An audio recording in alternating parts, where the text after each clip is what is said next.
Hello and welcome to our Meditations webinar led by Dr Mike Scanlan, Associate Lecturer at De Montfort University. This webinar is hosted by SBK Healthcare and joins a series of meditation sessions that are on our YouTube channel. To see more of what we're able to deliver online, face-to-face and upcoming, please visit our website www.sbk-healthcare.co.uk. Thank you. I'm going to turn my camera off in a minute because I don't want any sort of distractions at all, but I just thought I'd come and say a little hello to everybody. So thank you very much, Vanessa. Thank you to everybody else with SBK. These are really good. I really enjoy doing these ones at Christmas time and at this time of the year when it's so hectic. So a real welcome to everybody. And we're going to do 3 meditations today, and they're 3 of my current favorites. And the first one is called the Mountain Meditation, and it really has a place at this time of the year. And those of you who know my work, you'll know that as a sort of, I should hands up here and say semi-retired, although it's not going well, mental health practitioner of about 100 years. And this is the one I think at this time of the year, particularly when life feels like it's a bit of a maelstrom, when the sort of our social life is getting almost too busy sometimes. Work seems to hot up. We start to have this time of the year lots and lots of colleagues struggling with ill health, and it can all feel a little bit unsettling. So the first meditation is the Mountain Meditation, which is about 9 or 10 minutes long. So this is a meditation on the go, and this one just literally does require you to stop for no more than about 8-9 minutes really. We'll start in a moment, and then we're going to do a meditation called the Walk of Life that might be new to people, which is using these different functions of our brain to almost navigate ourselves through whatever's happening in our lives. And we finish off with a sort of mindfulness in the moment exercise, which is a real favorite of mine. So with no more ado, I trust that you're sitting comfortably, but perhaps not too comfortably, and that you're hopefully in something of a dignified position. Because I just think if you were looking in a mirror, a big sort of lovely square mirror in front of you, maybe life-size even, and you were looking at yourself and you asked yourself the question, do I look dignified? And if the answer is yes, then you're in a right position to be just allowing yourself to engage, to let go, to enjoy a meditative experience. So when we're ready, if you can, just allow your eyes to close. And if you can't, that feels uncomfortable or even unsafe perhaps, just allow your lids to just soften and fix your attention on a place on the floor or on the wall. But relax those eyes, that's good. And as we relax the eyes, we just start to send that message to the brain that this is something we're doing where we're just not wanting too much external stimuli. And so we bring awareness to the breath. We don't change it, we don't regulate it, we just allow it to flow easily, naturally, with its own rhythm. That's the way.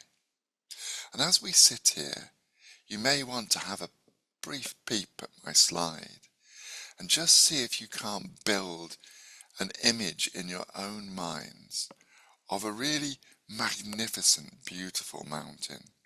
And it might be a mountain that you've actually seen, or a mountain that you've actually climbed, a mountain that you can imagine in your mind's eye. Let it gradually come into focus. And even if it doesn't come with a clear focus, find the sense of this mountain and its overall shape.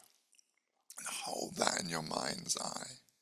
Have a sense of the lofty peak and the sloping sides, the large base which is rooted in the bedrock of the Earth's crust, and get a sense of those sloping sides, and that massive, massive area of rock and earth. And as we notice how solid, how unmoving, how beautiful this is, we just get a sense of the qualities of our mountain. And as we gently bring the mountain now into our own body, as we sit here, so that your body and the mountain in your mind's eye start to blend together, to merge.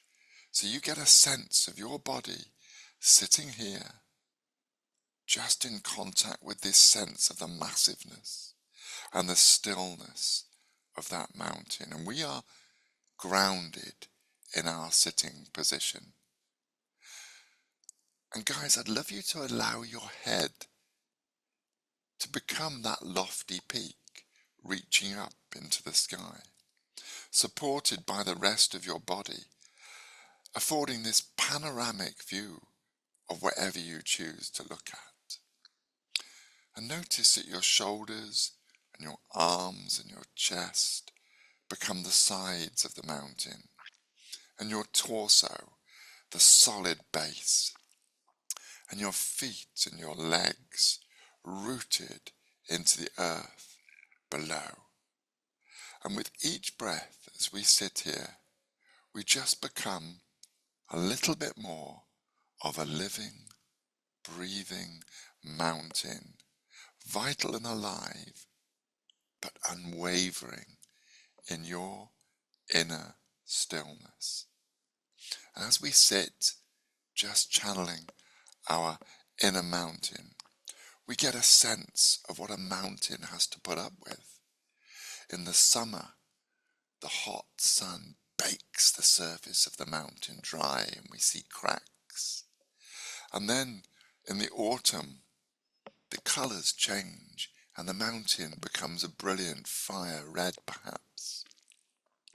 And then winter comes and the mountain is assailed by winds and ice and snow. And then spring comes again and the new growth. And we are like that mountain. We too can be assailed by the stressors and the stuff of life. But just like our mountain, we sit through it, grounded, still, ever present. And in the same way as the mountain continues to sit, unmoved by the weather, unbothered by appearance, remaining its essential self throughout the seasons, the changing weather, the activity that ebbs and flows and falls and rises. And we sit, and life continues around us. And in this same way, we can be a solid, unwavering, grounded mountain in the face of everything around us. And as we sit here now, channeling our inner mountain, have a sense of the physicality of that and see if we can't bring that mountain into the rest of our day, our week. Hold that sense of the mountain. Remember it, channel it, and just as your week passes, every now and then stop, smile and say to yourself, let's find the stillness, the safety, the connectedness of my mountain within. Well done, everybody. That meditation, has taken me through so many maelstrom times, so many times when the NHS has battered and bruised me, and the family have battered and bruised me, and life has battered and threatened to unsettle, and we settle ourselves with the mountain. And if we just slip to the next slide, and this one here is entitled The Walk of Life. And it's a really neurologically informed meditation. So once again, I just ask you to let go of the mountain for a moment and just sit and smile and relax and soften and just allow your attention to focus in, as always, on the breath, noticing no need to change it, no need to adapt it, just to be with the breath. Having a sense as we do that sometimes when we sit quiet and relaxed, the brain function that we're going to call for this meditation our advisor function can sometimes kind of kick in. And that advisor function can be a warm, kind, compassionate, soft advisor. Check out your advisor. Just get a sense of the thoughts that our brain is advising us with. What have I got to do next? Have I done the Christmas shopping? And we just smile and we shush and we quieten that advisor. And if we notice that an unhelpful advisor, you're rubbish at this, you're no good at this, you keep getting distracted, just the advisor, and we smile. And when we get a bit stuck, the joy of the walk of life is we let go of the advisor function and we find our noticer function. And we deliberately, on purpose, in this moment, notice our body, what we feel, the temperature around us. We notice the sounds outside. We notice what's happening with our breath and our body. And once we find our noticer, we just recognize that we can shift from advisor to noticer. And there's power in that. Because if we get stuck with that critical voice sometimes, we don't need to fight it. We just close it down and shift to the advisor. And let's just take a few deliberately slow, deep breaths now. Just using the noticer function for a few moments. And just get a sense of what it's like to be in this space, noticing the difference between our advisor function and our noticer function. And then we move deliberately on purpose to our discoverer function. And the discoverer function is when we broaden out the repertoire of our mind.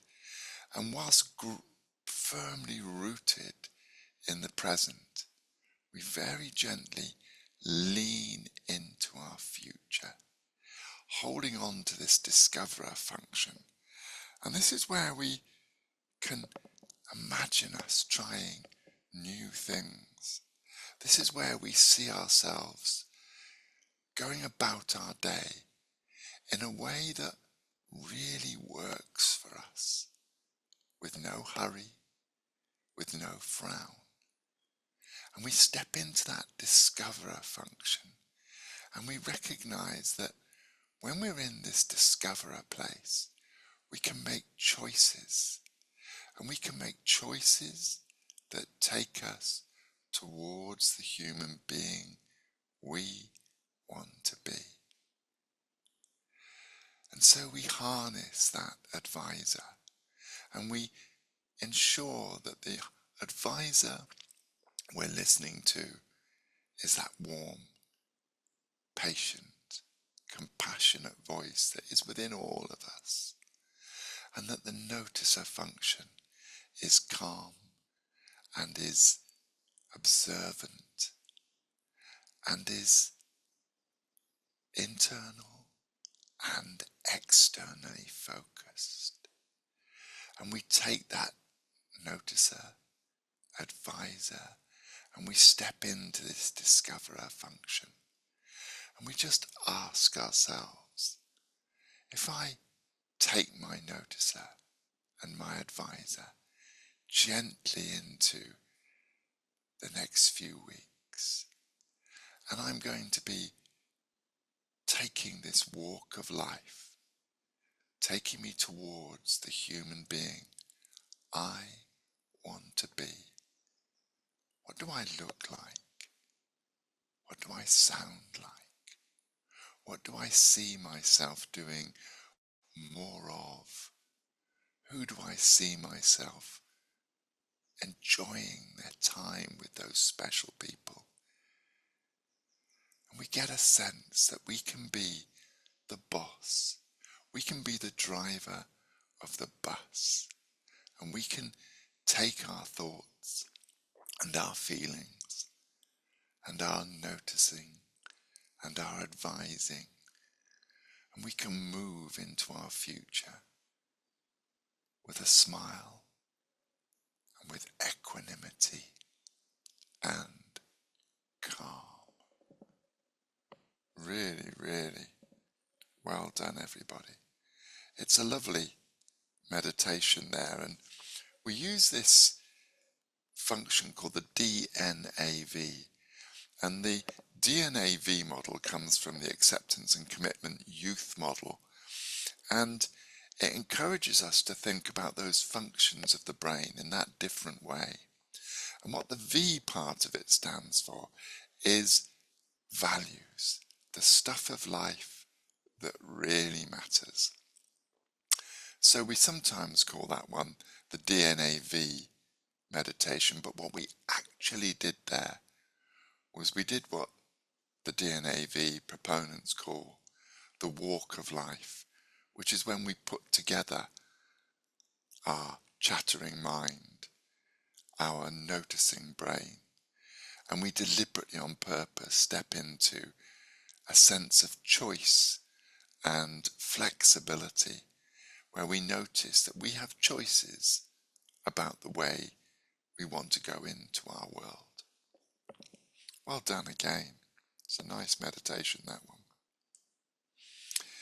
And my final meditation today is one that I use throughout the day because it's literally a sort of 3 or 4 minute observation.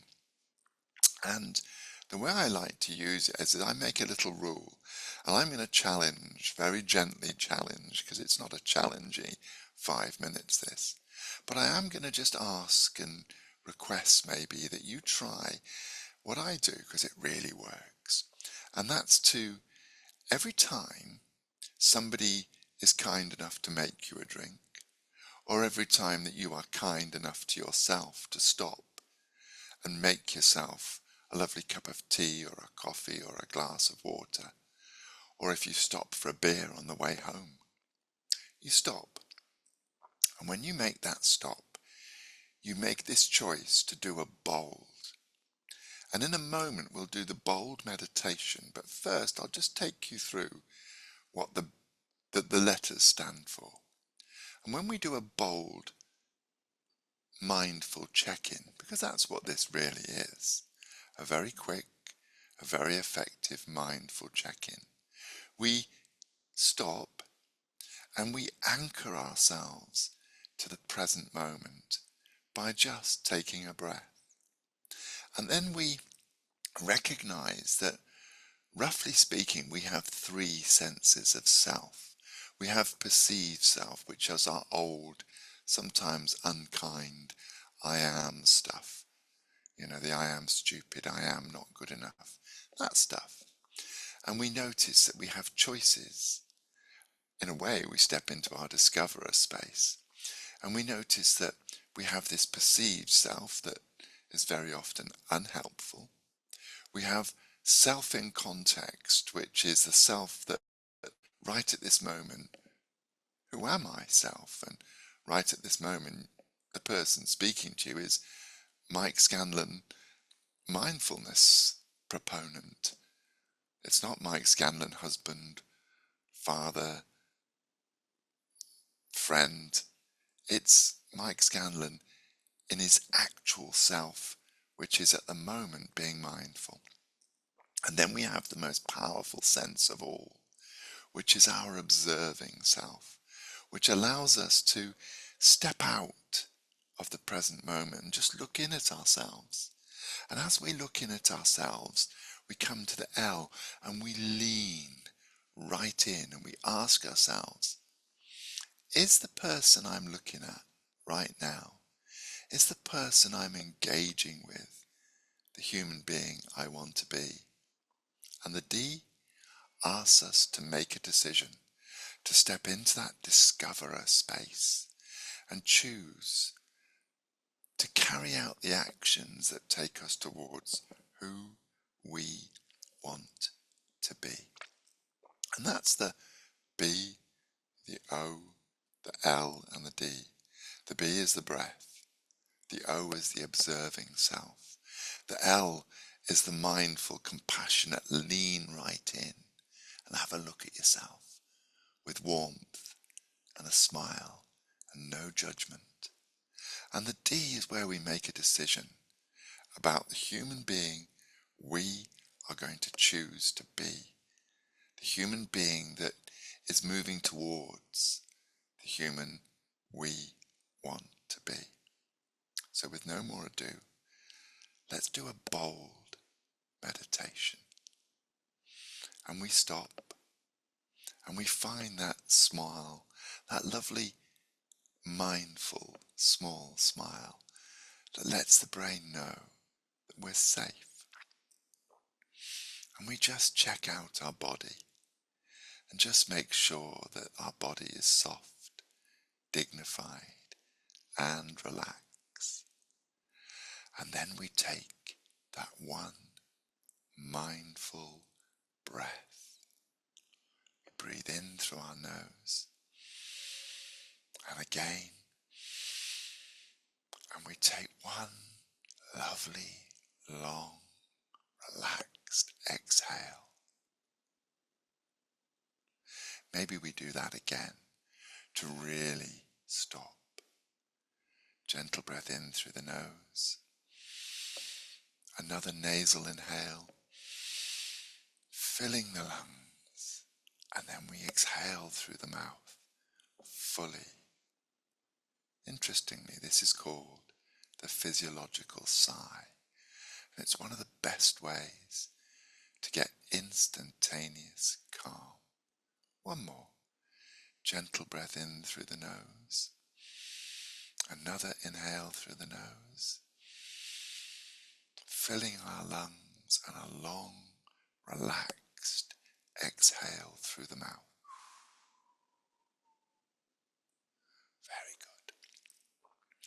Now I ask you guys, please, let's all of us just step away from our perceived self, step away from our actual self, and let's enter the realms of the observing self. And let's look at ourselves, and let's look at how we've been today, how we've been this December, how we've been in this last year, and just get a sense of how we've been, how we've conducted ourselves. No judgment, just looking, just observing. And now let's lean in with kindness and curiosity. And let's ask ourselves, do you know what? If I lean right in to the human being I want to be, what do I look like? How do I move? How do I interact with the people that I love and care for? How do I react with my colleagues? Or do I respond smilingly, relaxedly, with kindness and calm and equanimity? And I lean right in, and do I laugh more? And do I see more of friends? And we lean into the human being we want to be as we leave 2024 and enter a new year even. And as Christmas gentles towards us, we move to the D part of the bold meditation, and we make a few gentle, kind, warm decisions. And who do we want to be as we enter this busy, festive season? How do we want to be with the people around us? What decisions do we want to make about how we're going to navigate ourselves through the rest of this year and into the next? Gently recognizing that we can stop. And if we were to do 5 or 6 bold, mindful check-ins a day for a couple of weeks, just imagine what a difference we can make to our existence, to our ability to be mindful, compassionate, warm humans. Well done, everybody. And thank you so much for taking the time to be with me and the SBK wonderful team. And I'm going to pass back, I think, probably to Vanessa. And thank you all for staying with me. And I hope you had a really relaxing, thoughtful, warm 30 minutes.